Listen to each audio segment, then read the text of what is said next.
The 1960s was a decade of social change and revolution in many aspects of society to a significant extent. In 1949, Robert Menzies was voted in as the Australian Prime Minister as society supported his anti-communist conservative political stance. He decided to introduce a national service registry where men from the age of 20 were required to complete 2 years' worth of military training in order to build a strong defence in the case of an attack that many citizens were afraid of. When LBJ became President of America, he increased their military occupation in Vietnam, and Australia followed suit, now forming the National Security Scheme, which made it compulsory for all members to be sent overseas for battle if required. The violence in Vietnam intensified as both Australia and America aimed to have tighter control on its inhabitants. They started dumping chemicals and napalm onto the forests and communities. This photograph became incredibly famous during the Vietnam War and was taken by photojournalist Nick Wood.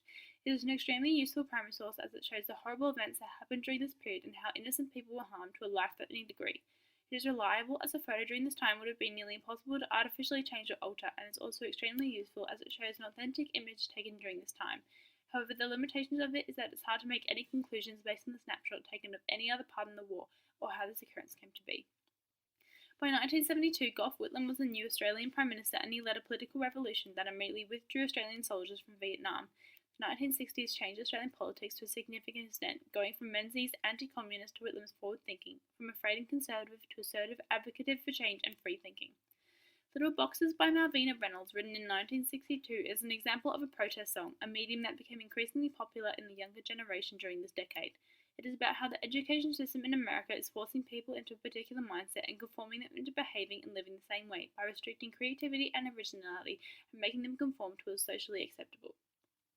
This source is a primary source and therefore is reasonably reliable. However, this song can be seen through one perspective. It has limitations in regards to the uncertainty of how accurately it describes the society at that time.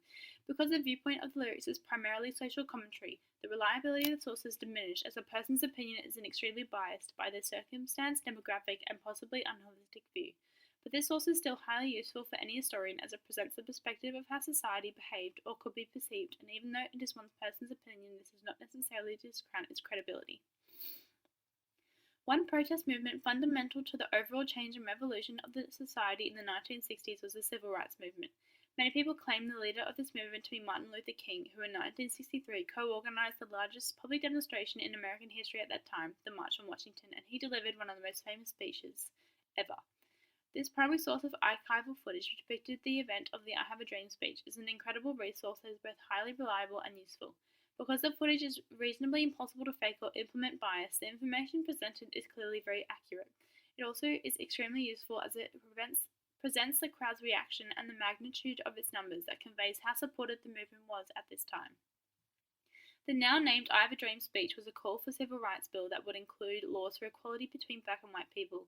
Kennedy appealed to the Congress to pass a law that banned discrimination in all public accommodations, and when Lyndon B. Johnson replaced Kennedy as president, he followed in his ideals to support the movement, which led to the Civil Rights Act of 1964, which was the first actual legislative change for African Americans' rights, showing the significant success and change the revolution initiated. Women began to question the inequality in employment when men returned from World War II and immediately took back the jobs that women were currently working in. To instigate change, women developed freedom trash cans where women would throw away their high heels, bras, fake eyelashes, and makeup. There was also the alleged bra burning, where a man was said to have publicly burnt her bra in protest. Both examples were performed to reject the stereotype of beauty standards that society dictated, and as a symbol of them breaking free of their oppression as housewives. Art Buchwald, a journalist who reflected upon the incident with disdain and disgust, wrote about this event at the time. Buchwald threw around phrases such as misled females, destroy everything the country holds dear, and need all the help they can get in order to look desirable. This primary source, dated in 1968, is extremely useful as an insight into the perspective of men and how they view women in society during this time. We can also see how the women's movement had impacted society today through the clear change in attitudes from a published opinion back then to the standard perspective today. Limitations, of course, include the fact that it does not provide an insight into the women's perspective, nor does it. It also shows that the incredible bias through Buchwald's heavy opinion. Additionally, it is only one man's view, and it cannot be assumed that a majority of men had the same belief. Through the protests of the civil rights and women's liberation movement, the political revolution and social change, it is evident that holistically the 1960s was a decade of revolution to a significant extent. Created using Powtoon.